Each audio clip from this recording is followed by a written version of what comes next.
নমস্কার, বিকেল 5টা 5 স্পেশাল নিয়ে আমি অতনু রয়েছি আপনার সঙ্গে। দিনের সবচেয়ে গুরুত্বপূর্ণ বড় খবর থাকবে আগামী আধ ঘন্টায়। শুরু করব অরবিন্দ কেজরিওয়ালের খবর দিয়ে, তার কারণ গতকাল জেল থেকে ছাড়া পাওয়ার পর আজই বিস্ফোরক বলেই দেওয়া হয়েছিল যে এবার থেকে তিনি প্রচার করতে পারবেন, যে কদিন জেলের বাইরে থাকবে প্রচার করতে পারবেন। আর প্রচারের প্রথম দিন হনুমান মন্দিরে পুজো দিয়ে প্রচারের প্রথম দিন একেবারে বোমা ফাটালেন। বলছেন মোদি জিতলে মমতাকে জেলে পাঠাবেন, বিজেপি বিরোধিতা করবে যারা যারা যারা নেতা তাদের সবাইকে জেলে পাঠাবেন। তেজস্বী যাদব, স্টালিন, উদ্ধব ঠাকরে সবাইকে জেলে পাঠাতে পারেন নরেন্দ্র মোদী। বিরোধী নেতাদের শেষ করতে চান নরেন্দ্র মোদী।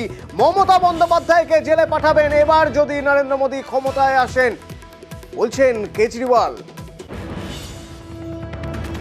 उस मिशन का नाम है वन नेशन वन लीडर। देश के सारे नेताओं को खत्म करना चाहते हैं मोदी जी, और इसको 2 स्तर के ऊपर इस मिशन को चला रहे हैं।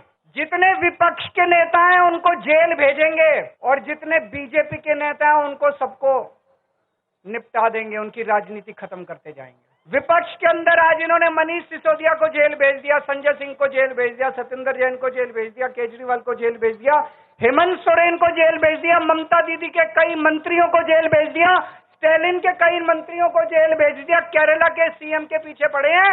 अगर ये चुनाव जीत गए, थोड़े दिन के बाद ममता दीदी जेल में होंगी, तेजस्वी यादव जेल में होगा, स्टालिन साहब जेल के अंदर होंगे, पिनरई विजयन जेल के अंदर होंगे, उद्धव ठाकरे जेल के अंदर होंगे, जितने विपक्ष के नेता ये सारे जेल के अंदर होंगे।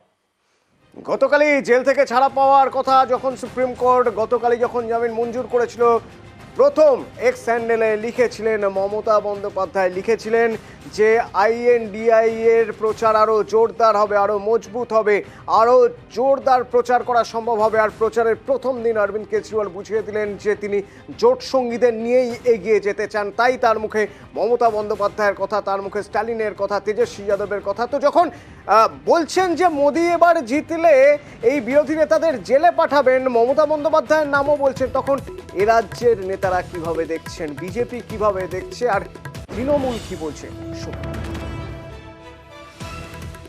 মাননীয় মদ কেলেঙ্কারিতে যুক্ত অরবিন্দ কেজরিওয়াল, তিনি একটু আগে বলছিলেন বিজেপি যদি ক্ষমতায় আসে তাহলে মমতা ব্যানার্জিও জেলে যাবে। আমি উনার মুখে ফুলচন্দন পড়ুক, গোটা বাংলা তাই চাইছে, তাই তো? অরবিন্দ কেজরিওয়ালজি যেটা করেছেন, বিজেপির তরফ থেকে যে চক্রান্তটা বিরোধী দলগুলি বা বিরোধী নেতাদের উদ্দেশ্যে করা হচ্ছে সেটার মুখোশ খুলে দিয়েছেন। কিন্তু আমরা বাংলার মাটিতে দাঁড়িয়ে আত্মবিশ্বাসের সঙ্গে বলতে পারি, মমতা বন্দ্যোপাধ্যায়ের বিরুদ্ধে যত চক্রান্তই ভারতীয় জনতা পার্টি করুক, মমতা বন্দ্যোপাধ্যায়ের কেশাগ্র স্পর্শ করার ক্ষমতা ভারতীয় জনতা পার্টি বা তৃণমূলের যারা বিরোধী পক্ষ, শত্রুপক্ষ, কুৎসাকারী যারা আছেন তাদের সম্ভব হবে না।